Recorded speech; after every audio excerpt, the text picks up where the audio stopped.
மக்களே, welcome back to Nila's channel. வாய்ஸ்லேயே உங்களுக்கு தெரிஞ்சிருக்கும். ஆமாம், எனக்கு கோல்ட் பிடிச்சிருக்கு. ஸோ ப்ளீஸ் அட்ஜஸ்ட் பண்ணிக்கோங்க மக்களே. ஓகே, இன்றைக்கி நம்ம என்ன பண்ண போகிறோம்னா பப்பாளி பழம் அப்புறம் முலாம் பழத்தில் ஜெல்லி தான் பண்ண போகிறோம். வாங்க பார்க்கலாம். ஃபஸ்ட்டு பப்பாளி பழத்தை நல்லா தோல் சீவி கொட்டையெல்லாம் எடுத்துகிட்டு இந்த மாதிரி சின்ன சின்ன பீசஸாக கட் பண்ணி எடுத்துக்கலாம். நாங்கள் 2 ஃப்ரூட்ஸ்லேயும் பண்ண போகிறோம். நீங்கள் ஒரு ஃப்ரூட்டில் கூட பண்ணலாம்.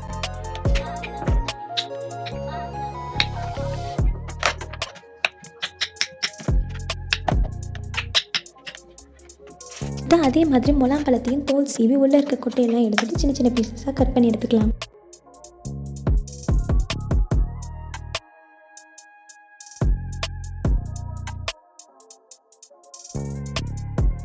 ரெண்டு ஃப்ரூட்ஸையும் 1 by 1 மிக்சியில் வந்து நல்லா கொஞ்சம் சுகர் போட்டு கிரைண்ட் பண்ணி எடுத்துக்கலாம், பேஸ்ட் மாதிரி.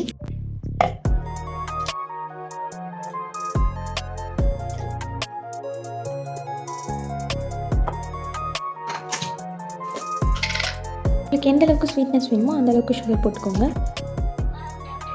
இல்லை இது வேணாம், நேச்சுரல் ஸ்வீட்டே போதும்னா நீங்கள் இதை ஸ்கிப் கூட பண்ணிக்கலாம்.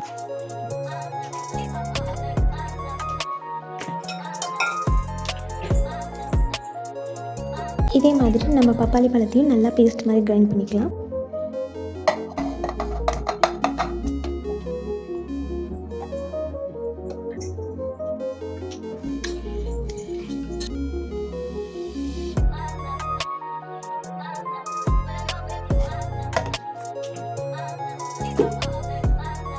இப்போ ஒரு பாத்திரத்தில் அகரகரத்து சொல்லப்படுற கடல் பாசியும் நம்ம கொஞ்சம் தண்ணி ஊற்றி நல்லா கொதிக்க எடுத்துக்கலாம்.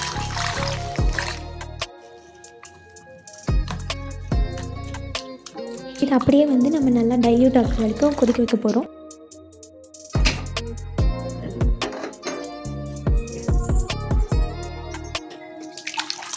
நல்லா கொதிச்சதுக்கப்புறம் இதை 2 பார்ட்டாக செப்பரேட் பண்ணி எடுத்துக்கலாம்.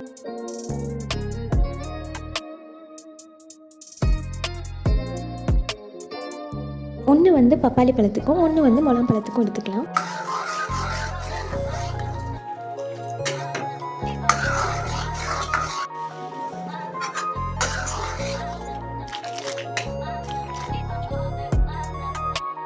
ஃபஸ்ட்டு ஒரு பாதியில் வந்து நம்ம முலாம் பழத்தோட பியூராவை ஊற்றிடலாம். நல்லா கலந்து விட்டுட்டு அது கொதி வர வரைக்கும் நல்லா கொதிக்க வைக்கணும்.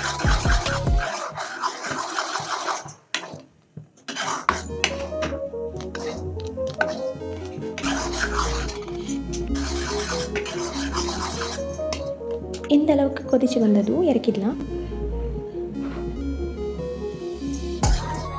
அடுத்து பப்பாளி பழத்தோடு நம்ம இன்னொரு பாதியில் போட்டு நல்லா கொதிக்க விட்டு எடுத்துக்கலாம். இந்த பப்பாளி பியூரை பார்த்தோன்னே எனக்கு ரொம்ப டெம்ட் ஆகுது.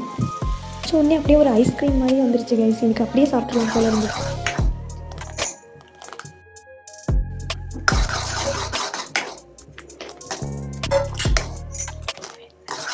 இப்போ இதுவும் நல்லா கொதிச்சதுக்கப்புறம் நீங்கள் எந்த மோல்டில் செட் பண்ண போகிறீங்களோ அதில் வந்து கொஞ்சமாக எண்ணெயும் நெய்யும் தடவி வச்சுக்கோங்க. நாங்கள் வந்து ஒரு இதில் வந்து ஃபுல்லுமே வந்து முலாம் பழமும், இன்னொரு இது ஃபுல்லுமே வந்து பப்பாளி பழமும், இன்னொரு கப்பில் வந்து 2மே கலந்து ஊற்றிக்கிட்டோம். நாங்கள் வந்து எங்ககிட்ட ஃப்ரிட்ஜ் இல்லாதனால அப்படியே 1 hour செட் ஆகட்டும் விட்டுட்டோம். உங்கள்கிட்ட ஃப்ரிட்ஜ் இருந்தால் நீங்கள் கண்டிப்பாக ஃப்ரிட்ஜில் 1 hour வச்சு எடுத்துக்கோங்க. அப்படியே ஜெல்லி மாதிரி வரும். பாருங்கள் மக்களே, 1 கப் ஃபுல்லுமே வந்து முலாம் பழம், இன்னொரு கப் பப்பாயா, அப்புறம் இன்னொரு கப்பில் வந்து 2மே சேர்த்து ஊற்ற போகிறோம். எப்படி வரப்போகுதுன்னு தெரியல, பார்க்கலாம். ஃபஸ்ட்டு முலாம் பழத்தோடு டீமோல் பண்ணிடலாம். இது வேறு விழவே மாட்டேன்னு அடம் பிடிக்குது. பார்த்தீங்களா எவ்வளோ அழகாக ஜெல்லி மாதிரி வந்திருக்குல்ல. இப்போ 2 in 1 ஊற்றணும்ல, அதை டிமோல் பண்ணுவோம்.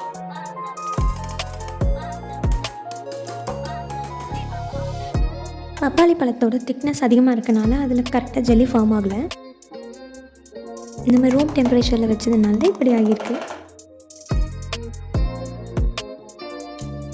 ஃபைனலி பாருங்கள் கைஸ், செமையாக வந்துருக்குல்ல. அவ்வளோதான் மக்களே, கண்டிப்பாக ட்ரை பண்ணி பாருங்கள். நீங்களும் எப்படி வந்துச்சுன்னு கமெண்ட்ஸில் சொல்லுங்கள். ஃப்ரூட்ஸே சாப்பிடாத உங்கள் குழந்தைங்களுக்கு இந்த மாதிரி செஞ்சு கொடுங்க, கண்டிப்பாக சாப்பிடுவாங்க. மறக்காமல் சப்ஸ்கிரைப் பண்ணிக்கோங்க. பாய் மக்களே, நெக்ஸ்ட் வீடியோவில் பார்க்கலாம்.